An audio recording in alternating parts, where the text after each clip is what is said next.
Hi friends, good morning. எல்லோரும் நல்லா இருக்கீங்கன்னு நினைக்கிறேன். Happy Monday. இன்றைக்கி first day of the week நம்ம ஸ்டார்ட் பண்ணுறோம்.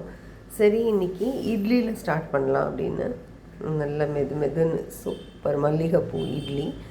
அதுக்கு தொட்டுக்கிறதுக்கு கார சட்னி. இந்த கார சட்னி பண்ணாலே என் பையன் வந்து ஸ்கூலுக்கும் இது தான் கேட்பான் லஞ்சுக்கு. அவனுக்கு ரொம்ப பிடிக்கும்.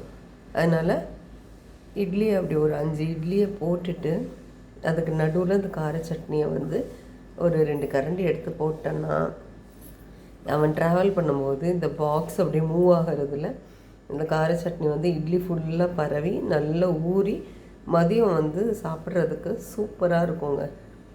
இது வந்து எனக்கு பழைய ஞாபகம் என்னென்னா, நம்ம ட்ராவல் டயத்துலலாம் வந்து இட்லி வந்து இலையில கட்டிட்டு இந்த இலையில ஒரு சின்ன இலை பீஸில் வந்து நம்ம இந்த கார சட்னியை உள்ளே மடித்து வச்சு கொண்டு போவோம். அப்போ அந்த கார சட்னி கொஞ்சம் கொஞ்சம் இந்த இட்லியோட சைட்லலாம் பட்டிருக்கும். அதுதான் உள்ளதுலேயே ரொம்ப டேஸ்ட்டாக இருக்கும். இதை நான் ரொம்ப என்ஜாய் பண்ணியிருக்கேங்க. சைல்ட்ஹுட்லேயும் சரி, இப்போ ட்ராவல் பண்ணும்போதும் சரி. இட்லி கண்டிப்பாக என் பேக்கில் இருக்கிற ஒரு ஐட்டம், இட்லி கார சட்னி.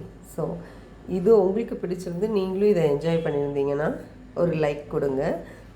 அண்டு இன்றைக்கி ரொம்ப சொல்கிறதுக்கு என்கிட்ட எதுவும் இல்லை. பட் இதுதான் இன்றைக்கி மார்னிங் பிரேக்ஃபாஸ்ட்டு. அவனுக்கு லன்ச் பாக்ஸுக்கும் இது தான், பிரேக்ஃபாஸ்ட்டும் இது தான், எங்களுக்கும் பிரேக்ஃபாஸ்ட் இது தான். மதியத்துக்கு தான் நான் சமைக்க போகிறேன்.